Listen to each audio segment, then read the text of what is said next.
ឆ្ងាយតែបងត្រូវចាប់ឲ្យបានក៏ព្រោះតែអូននឹងឆ្នះទៅបាក់ចិត្តលើកល្យានបងមិនជាលើវាសនាតែហេតុអ្វីដែលពេលបានជួបអូនធ្វើឲ្យបងនេះគិតថាពួកយើងដូចជាគូដែលទេវតាបានចែកគុំឆ្នាំងពេកទៅហើយ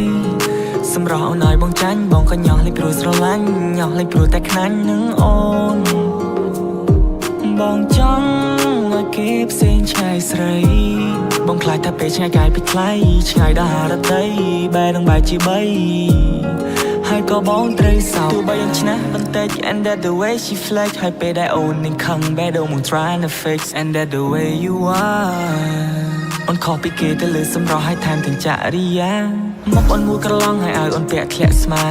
អូនសុភាពតែកាចឲ្យបងពិបាកនឹងថាអូនស្អាតជាងគេទាំងអស់នារីនៅឋានកណ្ដាលឬមិនមែនកូនមនុស្សជាកូនទេវតាបងចង់តែនាំអូនចេញពីគេ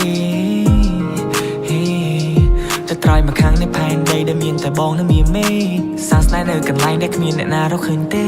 ឈ្មោះអញ្ចឹងនៅក្នុងបេះដូងมึงដូចជាពេជ្របងខ្លាចថាលែងមានថ្ងៃរះហើយមានតែថ្ងៃលេចបងខ្លាចថាមានរឿងកើតឡើងធ្វើឲ្យបេះដូងយើងក្រិចបងខ្លាចថាពេលវេលាមើលថែអស់កតាបប្រកិច្ច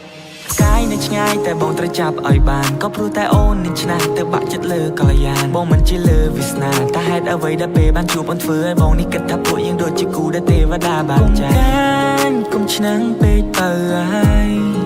សម្រស់អូនឲ្យបងចាញ់បងក៏ញ៉ោះលេចព្រោះស្រឡាញ់ញ៉ោះលេចព្រោះតែខ្លាញ់នឹងអូនបងចង់ឲ្យគេផ្សេងឆ្ងាយស្រីបងខ្លាចថាពេលឆ្ងាយកាយពីថ្លៃឆ្ងាយដល់ហារតីបែរនឹងបែរជាបីហើយក៏បងត្រូវសោកគុំឆ្នាំងពេកទៅហើយសម្រស់អូនឲ្យបងចាញ់បងក៏ញ៉ោះលេចព្រោះស្រឡាញ់ញ៉ោះលេចព្រោះតែខ្លាញ់នឹងអូនបងចង់ឲ្យគេផ្សេងឆ្ងាយស្រីបងខ្លាចថាពេលឆ្ងាយកាយពីថ្លៃឆ្ងាយដល់ហារតីបែរនឹងបែរជាបីហើយក៏បងត្រូវសោកកា